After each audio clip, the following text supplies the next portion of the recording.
اعوذ باللہ من الشیطان الرجیم بسم اللہ الرحمن الرحیم الحمد للہ رب العالمین والعاقبۃ للمتقین والجنۃ للموحدین والنار للعاصین والصلاة والسلام علی الامی القرشی الہاشمی المکی المدنی الابتحی وآلہ الطیبین الطاہرین المعصومین المظلومین ولعنۃ اللہ علی اعدائہم اجمعین من الآن الی قیام یوم الدین. اما بعد، قال رسول اللہ صلی اللہ علیہ وآلہ وسلم وَهُوَ شَهْرٌ أَوَّلُهُ رَحْمَةٌ وَأَوْسَطُهُ مَغْفِرَةٌ وَآخِرُهُ إِجَابَةٌ وَالْعِتْقُ مِنَ النَّارِ. ناظرین، آپ سب کو میری طرف سے ماہ رمضان المبارک،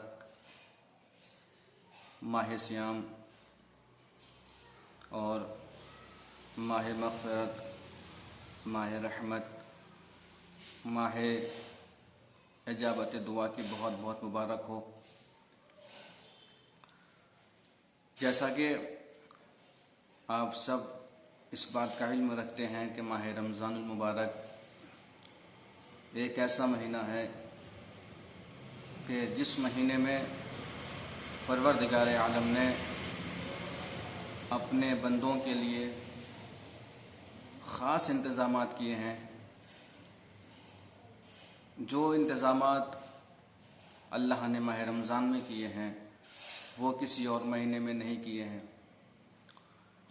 سب سے بڑی بات تو یہی ہے کہ جیسے آپ حضرات جانتے بھی ہیں کہ ماہ رمضان میں پروردگار عالم نے اپنے بندوں کو اپنا مہمان بنایا ہے. اور مہمان بنانے کا مطلب یہ ہے کہ وہ خود میزبانی کر رہا ہے. تو سوچئے کہ جب ہمارے گھر پر کوئی مہمان آتا ہے تو ہم اس کے لیے کتنا انتظام کرتے ہیں، اس کا کتنا خیال رکھتے ہیں. تو جب ہم خطا کار ہو کر، گنہگار ہو کر اپنے مہمان کا بہت اچھے سے خیال رکھتے ہیں، اس کے لیے اچھا انتظام کرتے ہیں، تو سوچئے پروردگار عالم جو خالق کائنات ہے، ہر شے کا پیدا کرنے والا ہے، وہ اپنے مہمان کا کس انداز سے اور کتنی اہمیت و عظمت کے ساتھ انتظامات کرے گا کہ میرا مہمان اس مہینے میں مجھ سے دعائیں کر رہا ہے، مجھ سے التجا کر رہا ہے، اپنے گناہوں کی توبہ کر رہا ہے. تو یہ کیسے ممکن ہے کہ ایک مہمان اپنے میزبان سے کسی بات کی فرمائش کرے اور میزبان اس کی فرمائش کو نکار دے؟ تو لہٰذا یہ مہینہ بہت ہی بابرکت مہینہ ہے، بہاروں کا مہینہ ہے، عظمت کا مہینہ ہے، استغفار توبہ کا مہینہ ہے. جیسا کہ ارشاد ہو رہا ہے، میں نے ابھی آپ کے سامنے حدیث مبارکہ کی تلاوت کی، اس میں ارشاد ہو رہا ہے کہ وَهُوَ شَهْرٌ أَوَّلُهُ رَحْمَةٌ، یعنی رمضان وہ مہینہ ہے کہ جس کا ابتدائی حصہ رحمت کا ہے. وَأَوْسَطُهُ مَغْفِرَةٌ، اور اس کا اوسطی حصہ جو ہے، درمیانی حصہ جو ہے، وہ اس کا استغفار و مغفرت کا ہے. وآخرہ الإجابہ، اور اس کا جو آخری حصہ ہے وہ اجابت کا حصہ ہے، دعاؤں کے قبول ہونے کا حصہ ہے. والعتق من النار، اور گناہوں سے، یعنی جو ہم نے گناہ کیے ہیں، جو اس کے گناہوں کے عوض میں پروردگار عالم انسان کو وہ جہنم دیتا ہے، اس جہنم سے بچنے کا طریقہ ہے. یعنی اس جہنم سے انسان کو یہ ماہ رمضان بچاتا ہے. یعنی آپ غور کیجئے کہ پروردگار عالم نے بقول پیغمبر کی زبانی اس مہینے کو 3 اشروں میں تقسیم کیا ہے. پہلا اشرہ جو ہے وہ رحمت کا اشرہ ہے، اشرہ ثانی جو ہے وہ مغفرت کا اشرہ ہے، اور جو اشرہ ثالث ہے وہ استجابت کا اشرہ ہے.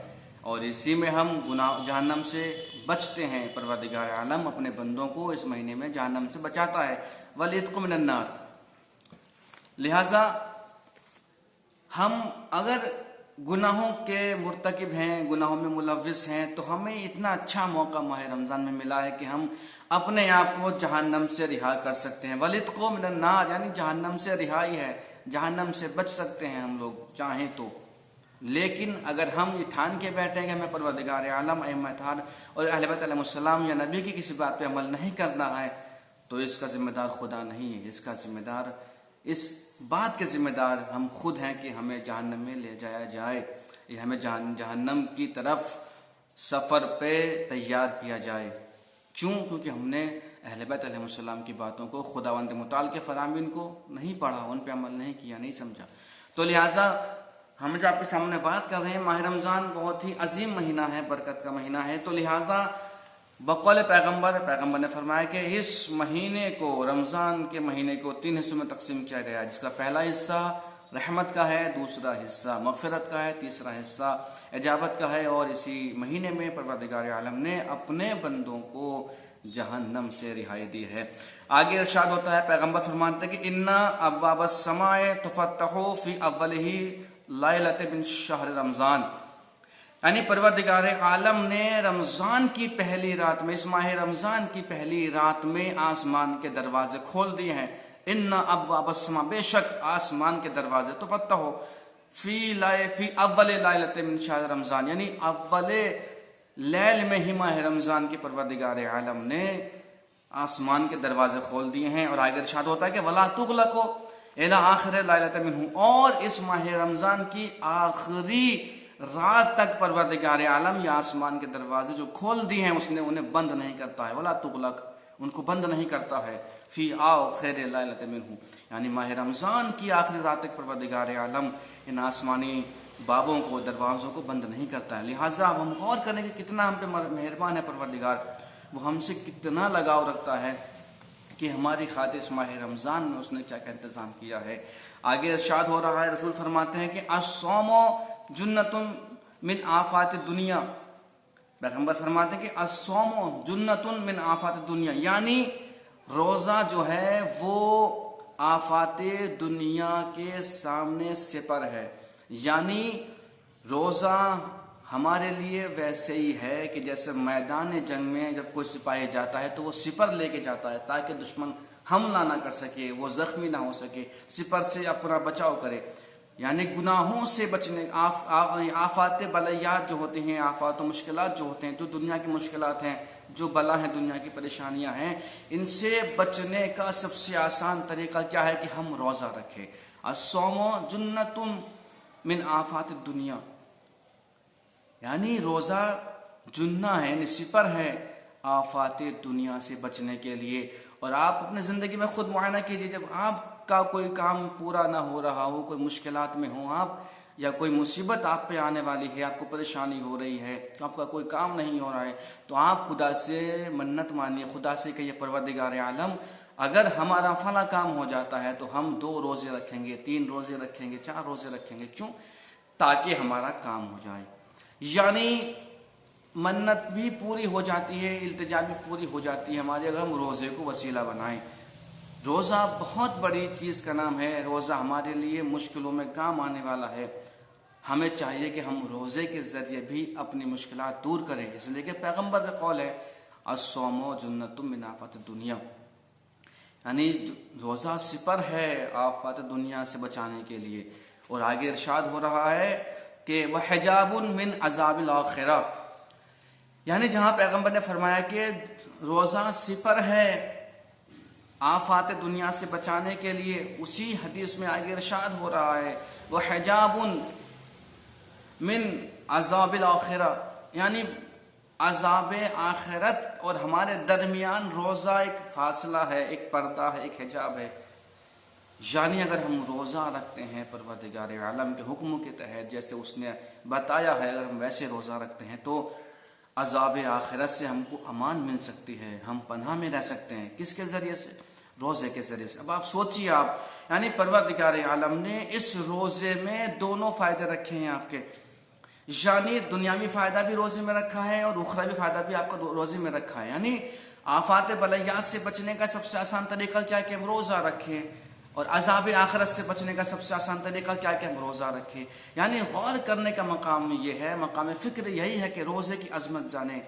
اب آپ سب سمجھیے کہ پروردگار عالم ہم پہ کتنا مہربان ہے کہ اس نے ہمیں ایک عظیم نعمت سے نوازا ہے جس کا نام ہے روزہ. یہ روزہ ہماری زندگی میں بہت سی مشکلات اور بہت سی پریشانیاں، بہت سے رنج و غم کو دور کر سکتا ہے اگر ہم چاہیں تو. جیسا کہ معصوم کا فرمان ہے کہ روزہ رکھو تاکہ تم صحت یاب ہو جاؤ. یعنی روزے کا مطلب سمجھ رہے ہیں آپ، یعنی روزہ صرف ہمیں مشکلات سے ہی نہیں بچاتا ہے، آفات بلیات دنیا سے نہیں بچاتا، جو دنیا کی آفات اس سے نہیں بچاتا ہے، بلکہ اس کے ساتھ ساتھ ہمیں وہ صحت بھی عطا کرتا ہے۔ روزہ رکھو تاکہ تم صحت یاب ہو سکو۔ حضرات اب غور کیجئے کہ عظمت ماہ رمضان کتنی بابرکت ہے اور ہمارے لیے کتنی مفید ہے، لیکن ہم دنیا میں اتنا ملوث ہو گئے ہیں کہ ہمیں ماہ رمضان کی آمد کا پتہ نہیں، ہمیں ماہ رمضان کی عظمت کا پتہ نہیں۔ ہم یہ غور کرتے ہیں کہ ماہ رمضان بس ایک مہینہ ہے، ہم سوچتے ہیں کہ بس ایک مہینہ ہے، ہمارے ذہن میں یہ فکر رہتی ہے کہ بس ایک مہینہ ہے جو دیگر مہینوں کی طرح آتا ہے اور آ کے گزر جاتا ہے۔ نہیں، فرق ہونا چاہیے کہ ماہ رمضان اور دیگر مہینوں میں کیا فرق ہے، اس لیے کہ جس طرح پروردگار عالم نے ہر ایک قوم و قبیلے کا سردار رکھا ہے، ہر ایک لشکر کا سردار رکھا ہے پروردگار عالم نے، اسی طرح سے مہینوں کے سردار کو رمضان کہا جاتا ہے۔ جس طرح دنوں کے سردار کو جمعہ کہا جاتا ہے، اسی طرز پہ آپ سوچئے تو مہینوں کے سردار کو رمضان کہا جاتا ہے۔ اور بات واضح کرنے کی، جیسا کہ آپ جانتے بھی ہیں اور معصومین کے اقوال بھی موجود ہیں ماہ رمضان کے بارے میں، کہ ماہ رمضان میں انسان کا ہر لمحہ عبادت میں شمار ہوتا ہے، یعنی انسان کا سانس لینا تسبیح پروردگار ہے، انسان کا سونا عبادت ہے، انسان کا قدم بڑھانا وہ بھی ایک عبادت ہے۔ یعنی آپ سوچئے کہ ماہ رمضان کتنا بابرکت مہینہ ہے، کتنا پرعظمت مہینہ ہے کہ جس مہینے میں چلنا، سونا، اٹھنا، بیٹھنا، یہاں تک کہ ہم جو سانس لے رہے ہیں یہ بھی عبادت ہے، ہمیں غور کرنا چاہیے۔ اب ایک وجہ یہ ہے کہ ہم آپ کو بتانا چاہتے ہیں کہ رمضان میں روزے کیوں رکھے گئے ہیں، روزے واجب کیوں کیے گئے ہیں۔ ایک وجہ ہوتی ہے کہ اسلام نے جو بھی کام بتایا ہے اس کی ایک وجہ ہوتی ہے، تو روزے کی وجہ کیا ہے کہ روزہ کیوں رکھا گیا ہے۔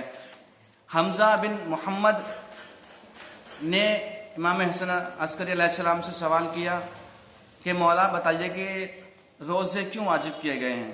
اب غور کریے گا، مولا نے فرمایا کہ روزے کیوں واجب کیے گئے ہیں، تو مولا نے فرمایا روزے اس لیے واجب کیے گئے ہیں تاکہ جو مالدار ہیں، جن کے پاس مال و زر ہے، جو ثروت مند ہیں، ان کو بھوک کا احساس ہو سکے، ان کو تنگ دستی کا احساس ہو سکے، انہیں غربت میں جو انسان بھوکے رہتے ہیں ان کی بھوک کی سختی کا احساس ہو سکے، اور جب ان کو اس چیز کا احساس ہوگا کہ بھوک کیا ہوتی ہے، بھوک کی سختی کیا ہوتی ہے، بھوک میں کیا مشکلات ہوتی ہیں، جب ان دولت مندوں کو، ان صاحبان زر کو احساس ہوگا تو پھر وہ اس احساس کے بعد فقیروں پر، تنگ دستوں پر احسان کریں گے، یعنی ان کی بھوک مٹانے کا ذریعہ تلاش کریں گے، اپنے زر کے ذریعے، اپنی دولت کے ذریعے، مال کے ذریعے وہ غریبوں کی مدد کریں گے۔ یعنی احساس کریے آپ، روزہ کیوں رکھا گیا ہے، تاکہ انسان کو بھوک و پیاس کا احساس ہو، اس لیے روزہ رکھا گیا ہے۔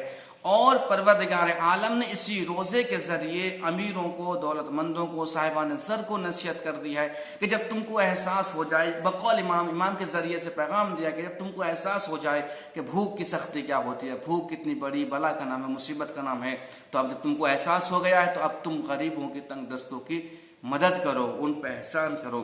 تو عزیزان محترم، یہ ہماری جو چھوٹی سی ویڈیو ہے ماہ رمضان کی عظمت کے حوالے سے ہے، روزوں کی عظمت کے حوالے سے ہے کہ اس کا مرتبہ کیا ہے، لہٰذا ہم حضرات کو، جتنے بھی مومنین ہیں، مولا کے چاہنے والے ہیں، ہم سب کو اس ماہ رمضان میں جتنا ہو سکے عبادت کرے، روزے میں اپنے آپ کی زندگی گزاریں، اپنے لمحات روزے میں گزاریں۔ اور جیسا کہ آپ جانتے ہیں کہ روزہ ایک بہت عظیم عبادت کا نام ہے، صرف ماہ رمضان میں ہی روزے کا ثواب نہیں ہے، رمضان کے علاوہ بھی اگر آپ روزے رکھتے ہیں تو ان کا بہت بڑا اجر ہے، بہت بڑا ثواب ہے۔ لہٰذا ہم آپ سے گزارش یہی کرتے ہیں کہ آپ حضرات اپنے آپ کو ماہ رمضان میں جتنا ہو سکے عبادت میں رکھیں، عبادت میں گزاریں، اپنی زندگی ماہ رمضان میں اس طرح گزاریں کہ بس ہمیں کسی بھی چیز سے کوئی مطلب نہیں ہے، بس ہم خدا کی عبادت کرنا جانتے ہیں اور خدا کو راضی و خوشنود کرنا چاہتے ہیں۔ پروردگار آپ سب کو سلامت رکھے اور آپ سب کی مشکلات دور کرے۔ فقط والسلام۔